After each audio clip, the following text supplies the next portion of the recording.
kulan wacan wanaagsan daawade halkan waa TV-ga gobolka Banaadir ee Banaadir TV waxaad ku soo dhawaataan qodobada wararka duhurnimo aad ku daawan doontaan warkeenana waxaa qayb ka ah wadada Ceelqalow ee degmada Wadajir ayaa laga sameeyay olol nadaafadeed oo aad u ballaaran iyadoona sidoo kale amar lagu soo rogay shacabka xaafadaasi ku nool naadiga dhalinyarada ee nabadda Muqdisho ayaa degmada Kaxda ku qabtay kulan markaasi looga hadlayay doorka dhalinyarada ay ku leeyihiin nabadda مسؤولين كتيرسان أوروسياساتك GSB أيا حرون عصوب كدافوري دقمة جروعيل قبل كجلجدود. لأنك كلاتو كمنان مركزي الشعبة أيا دقمة عدادو قبل كمركزي جلجدود أيا ما أنت يسوق صباحي سودوينته هجامية حزب توفيق شيخ محمد شاكر علي حسن أو هالكاسي أتجي قولوا لي صدور الشلا. قلنا بدأ سينوكو يقدرنا داود وركنا جود وديار جرو وركاسو فحصان.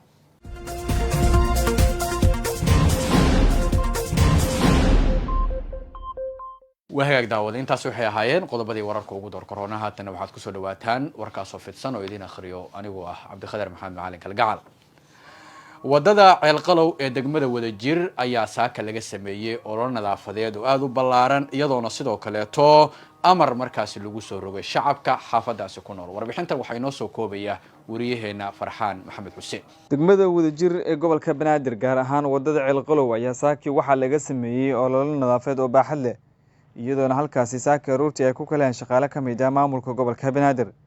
shaqaale ka socday waaxda dadegista maamulka gobolka Banaadir ayaa saaka ruurtii halkaasi ka qaaday qashin aad u tiro badan waxayna qayb weyn ka qaateen ololaha nadaafadeed ee ka socda magaalada caasimadda ee Muqdisho sidoo kale ololaha saaka laga sameeyay wadada Ceelqalow waxa qayb weyn ka qaatay maamulka degmada uu horkacayo gudoomiye ku-xigeenka amniga degmadaasi waxayna markaasi qaadeen qashinkii carradii halkaasi taalay xogayaha guud ee maamulka gobolka Banaadir marwa bilan maxmuud ayaa kormeer ku timid wadada Ceelqalow oo saaki olol nadaafadeed oo baaxad leh uu ka socday iyadoona shaqaalaha ku dhiirigelisay sida ay shaqada u wadaan markuu soo dhamaaday ololaha nadaafadeed waxa warbaahinta la hadlay gudoomiye ku-xigeenka amniga degmada Wadajir ee gobolka Banaadir waxauna digniin adag u diray dadka deegaanka shacabka degmada Wadajir qaasada laamigan degan reeraheeda inaa u baaqo maanta kadib inaan la iska yeeli doonin inta qashin wadada la soo dhigo laga leex cidii qashin soo dhigta wadada maanta kadib waxay qaadan doontaa oo mirta oo magaalada soo saaro ah in lagu ganaa haddii aan nahay maamulka Wadajirna waxaan amarkaas u fuli doonaa hadduu Ilaahay yiraahdo sida uu habboon nadaafaduna waa sidii nabigeenu sheegay waa iimaanka barkiis waxaan rabnaa shacabka Wadajir inay nugula dadaalaan nadaafadda نقلنا شغيان شغالها ما أنت ماشي نقول يمد شرفت بدن هوشان وقت يقول صهرنا وحوالي هذه لو ما تعلنا ثمانتين وما سنتين. كلا قاسم كحجان كواحدة ضد جستا ياسنا وحو كور بحيي شقة ساكي هالكاسي كقبتين. قدم أنا قوي واحد ضد دولة توصية حمر وحان ساكي نوداد Ceelqalow 18 جولاي لو كل أتيل حكسر مني ولنا ضافدات sidoo kalena waxaan cadeynaynaa inay naga go'an tahay sidii goobaha adeegyada bulshada iyo agaarkooda loo nadiifin lahaa midna aan xasuusnaano in caasimadda Muqdisho aysan nadaafad iyo bilic kaliya kusan ku lahaan karin wadooyin iyo daaro dheer oo dhisay laakiin kaliya ku lahaan doonto ay ku lahaan karto bilicda iyo nadaafadda ka jirta meesha marka waxaan u mahadcelinayaa gudoomiyaha gobolka Banaadir ahna duqa caasimadda kaasoo amray in dhammaan waaxaha gobolka Banaadir ay ka qayb qaataan ololaha nadaafadda sidoo kale nadaafaduna ma aha mas'uuliyad oo khaas ma aha waa mas'uuliyad wadaag laga soo bilaabo qof kasto naga midaan wuxuu leeyahay mas'uuliyad laga soo bilaabo gurigiisa goobtiisa shaqada ilaa ololahan oo ah mid wada jira loo fulinayo madaxa ganaxyada waaxda nadaafadda maamulka gobolka Banaadir ayaa isna goobta ka hadlay waxauna sheegay in marnaba loo dulqaadan doonin dadka ku ciyaaraya bilayda caasimadda barakeeye Mungab oo nagu amray in wadooyinka roobabkii da'ay awgood carrooyinka soo galay dib looga nadiifiyo waana ku howl jirnaa maalinba gobolka Banaadir degmaan tagnaa wadana ka qabanaa jadwalkuna sidaas ayuu ku fadhiyaa shaqaduna waa sideedii marka hagaroobow ha ka herin hawsha socoto hagaroobow ha ka herin waa shaqaalaha waaxyaha بفضلكم وسو حاضر شقوينك يلا مقنان ومد دبع صاريسو حقوقدي كلها قبلك sababtoo ah nadaafadda ayaa u tir ah shaqada guud ee la hayo waxaan aad iyo aad u ammaanaa degmada Wadajir oo saaka noola shaqaysay mid ka duwan degmooyinka kale aad iyo aad ayay noola shaqeeyeen wadooyinka naga kala xayireen shaqadii noo fasaxeen si nadiif ah aan uga shaqeynay waana ku mahadsan yihiin maamulkii degmada Wadajir waaxda gaadiidka iyo waaxda nadaafadda ayaa sidoo kale waxay lafdhawr u yihiin ololaha nadaafadeed ee ka socda magaalada caasimadda Muqdisho iyagoo si wax walba qayb weyn ka qaata nadaafadda caasimadda naadiga dhalinyarada ee Muqdishona waxay degmada Kaxda ee gobolka Banaadir ay ku qabteen kulan markaasi looga hadlayay doorka dhalinyarada ay ku leeyihiin nabadda warbixintana waxa eegaya wariyaheena Maxamed Deeq naadiga dhalinyarada nabadda ee gobolka Banaadir ayaa degmada Kaxda ku qabtay kulan muhiim ah oo diiradda lagu saaray doorka ay dhalinyarada degmada Kaxda ku leeyihiin xoojinta nabadda wada noolaanshaha bulshada iyo ka qayb qaadashada horumarka dalka kulanka ay soo qaban qaabiyeen mas'uuliyiinta naadiga dhalinyarada nabadda ee gobolka Banaadir ayaa waxaa ka soo qayb galay gudoomiye ku-xigeenka naadiga dhalinyarada gobolka Marwe Balqiisa Axmed Maxamed gudoonka dhalinyarada degmada Kaxda aqoon-yahano bulshada rayidka iyo marti sharaf kale mas'uuliyiintii martidii ka hadashay kulanka ayaa carabka ku adkeeyay in dhalinyaradu ay yihiin lafdhabarta bulshada isla markaana ay door muuqda ka qaadan karaan ilaalinta nabadda ka hortagga fikradaha xajirka ah xalinta khilaafaadka iyo horumarinta wada noolaanshaha bulshada dhalinyaro isdhexgalkeena aad iyo aad u muhiim u yahay waxaan qaban rabnaa annaga haddii ilaahay idmo ka naadi ahaan in 20kan degme ee magaalada Muqdisho inaan tagno degmo walbo haddii Rabbi idmo waliba aan ku qabanno isdhexgalka waliba koonaha degmooyinka ah aad iyo aad marka u mahadsantiin dhalinyaro waxaan nahay dalka kolkii laga hadlay ummadda Soomaaliyeed 75% ka nahay taariikh markii laga hadlayana waxaan nahay SYL aanan gobonnimada iyo xornimada marka laga hadlayo 13kii SYL waxay ahaayeen dhalinyaro bahal dahab aan ku qorannay tirada dadka ugu badanna waanahay sidaa darteed waayihii ugu dambeeyay waxaad ogtidiin dadka dhibka badan uu soo gaaray inay ahaayeen dhalinyaro sababtoo ah meeqa dhalinyaro ayaa tahriib naga aaday oo badaha ku dhintay aad u badan yihiin Soomaa waxaan ku leenahay haddaba inaan nabadda ka shaqeyno oo galabta isla joogno oo dalkeena horumarsano oo gobolkeena horumarsano oo degmadeena horumarsano oo bilicda ka shaqeyno oo midnimada bulshada ka shaqeyno waxay ka qayb qaadanaysaa jiritaankeena iyo dhalinyaradu inayna tahriibin gudoomiye ku-xigeenka naadiga dhalinyarada nabadda ee gobolka Banaadir Marwe Balqiisa Axmed Maxamed ayaa ku buurisay dhalinyarada inay ka faa'iideystaan aqoonta wada hadalka iyo sidoo kale iskaashiga bulshada si ay u noqdaan hormuudka nabadda iyo horumarka dalka maanta waxa aan u casuumanahay ama aan soo gaarnay waxa way degmada Kaxda waxaan ku soo dooranay in dhalinyartu ay ka soo baxeen mas'uuliyadii ahayd in nabadda magaalada caasimadda in ay xoojiyeen oo ah in ay ka bixiyeen sawirro qurux badan in yaani la idin soo dalxiis tago in maanta soo haweysto anagoo meelo kale ka imaanay waxa sababayo nabadda magaalada ka jirto oo dhalinyarta degmada ay muujiyeen oo runaantii ay ku baahiyeen magaalada dhan ugu horeyn taas markaan ka soo gudbo nabad ahaan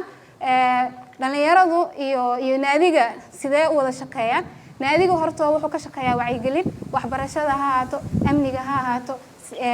siyaasad ma quseeyo nabadeyn markii la dhahane waxa asaaska u ah maadaama Soomaaliya ay tahay dalka ugu dadka dhalinyarada badan 75% ba lagu qiyaaso oo waxa aan ka qayb qaadanaynaa waxa way caasimadu waxay ku dhisan tahay dhalinyarada hadaysan nabadda ka shaqeynin ma yeelan karto wax yaani sawirro qurux badan ma yeelan karto marka intaas laga soo gudbo nabad yaa kale ka shaqeeya waxa ka shaqeeya dhalinyaro Soomaaliyeed oo u taagan walaaladeena gabdhaheena oo askarta ah oo noo taagan maalin kasta banaanada noogu taagan waa dhalinyaro waxay turjumayaan in ay dhalinyarta ay kaalin weyn ka qaataan amnigooda annaga aan baranno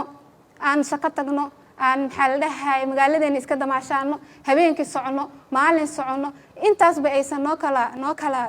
qeexneen oo maalin waaye habeen waaye aan la dheheenino caasimadda nabadeeda ay muujinayso gabagabadii kulanka ayaa waxaa la isku raacay in la sii xoojiyo kulamada noocan oo kale ah ee wacyigelinta dhalinyarada welibana la abuuro fursado ay dhalinyaradu ku wadaagi karaan fikradahooda iyo doorkooda ku aadan nabadeynta horumarinta bulshada iyo dhismaha mustaqbalka dalka. maxamed deeq yuusuf, warbaahinta maamulka gobolka banaadir, muqdisho.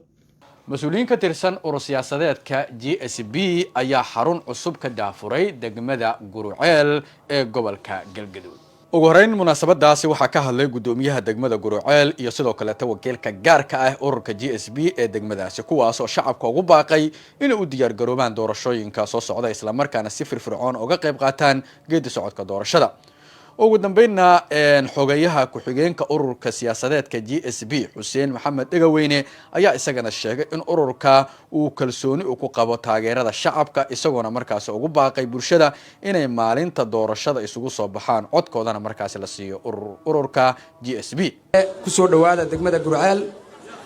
waa xaruntii xornimada, waa xaruntii horumarka, waa xaruntii ganacsiga, waa xaruntii bulshada Galmudug. waa maasantahay xisbiga GSB ha guulaysto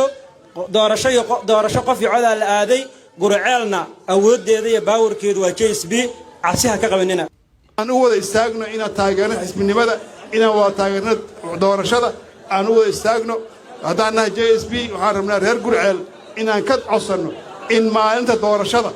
ay u codeeyaan ururka GSB oo calaamadiisu tahay shimbirta iyo 15. taasaan idinka codsanaynaa. maalintaasaan rabnaa inaad u hiilisaan ururka cadaalada wadajirka oo qof kastoo idinka mida uu maalintaas u soo istaago inuu aado goobta codaynta oo doorataan shimbirtaas cagaaran iyo nambarka 15 haddii la yidhaahdo. waxaan rabaa inaan si gaar ugu mahad celiyo odayaasha dhaqanka degmada Guruceel oo runtii dadaal weyn ka qaatay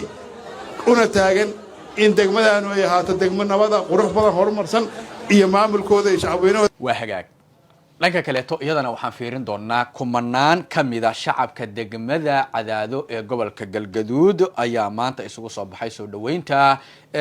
hogaamiyaha xisbiga Tawfiiq Sheekh Maxamed Shaakir oo halkaas u tagay ololihiisa doorashada. ugu horeyn Sheekh Maxamed Shaakir oo la hadlay dadkii soo dhaweeyay ayaa uga mahad celiyay soo dhaweynta diiran ee loo sameeyay, waxa uuna sheegay in xisbigiisu uu mudnaan siin doono horumarinta adeegyada bulshada, amniga iyo sidoo kale dood wanaagga haddii ay shacabka ay aaminaan ee hoggaanka markaas u doortaan.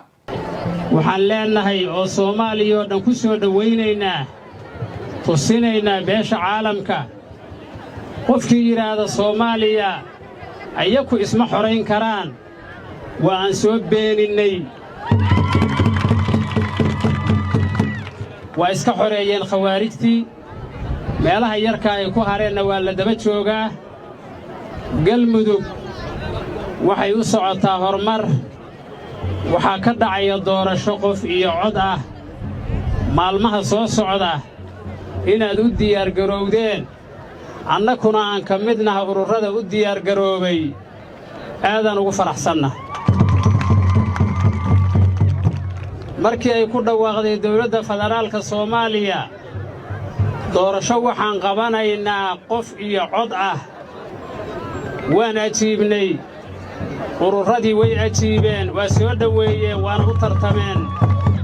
waana ku guulaysteen. waxaana rajaynaynaa biidnillaahi alkariim inaan gadaal loo noqon ee hore loo socdo. intaa aan soo soconnay degmooyinka Galmudug ee doorashooyinku ka dhacayaan waa 11 degmo weeye. degmooyinaan noo haray kuwana waa soo dhaafnay. waxaan rabnaa 11 degmaba cagta inaan marinno oo aan ku boorinno inay doorashada ka qayb qaataan. dhallinyarada hanka leh ee siyaasadda hanka kalihii isu sharaxaan labada gole, golaha wakiilada iyo golaha deegaanka. markay la doortana ummadda ay u adeegaan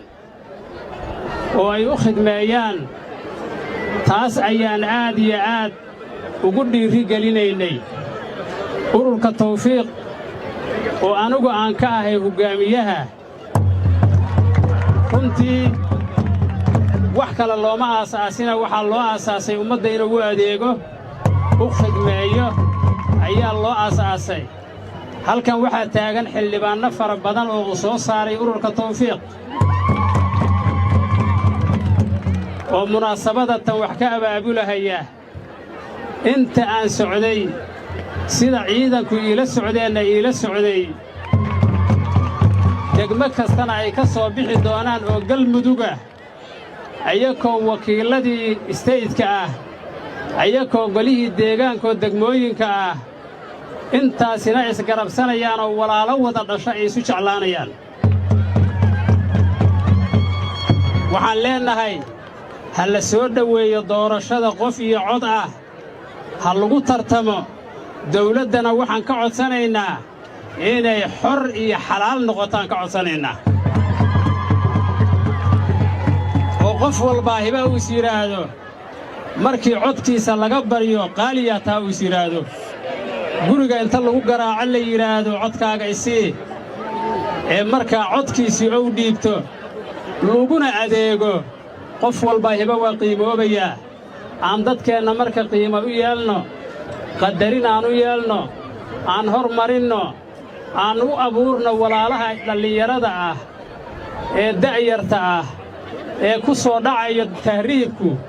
inay waddanka wax ka soo saartaan inay waddanka abuurtaan inay xooggooda maalaan inay mas'uuliyiin ka noqdaan waa hagaag wuxuu ahaa sheekh maxamed shaakir oo kumanaan markaasi shacab ah oo degmada Cadaado markaasi kula hadlayay guud ahaan warkii duhurnimo ayaan daawaday intaasi ku ekeynaya warka waxa halkan idin kala socodsiinaya anigoo Cabdiqadar Maxamed Macalin Galgacal inta ku kulmi doona warka xiga waxaan idin kaga tagaynaa sidaas nabadgelyo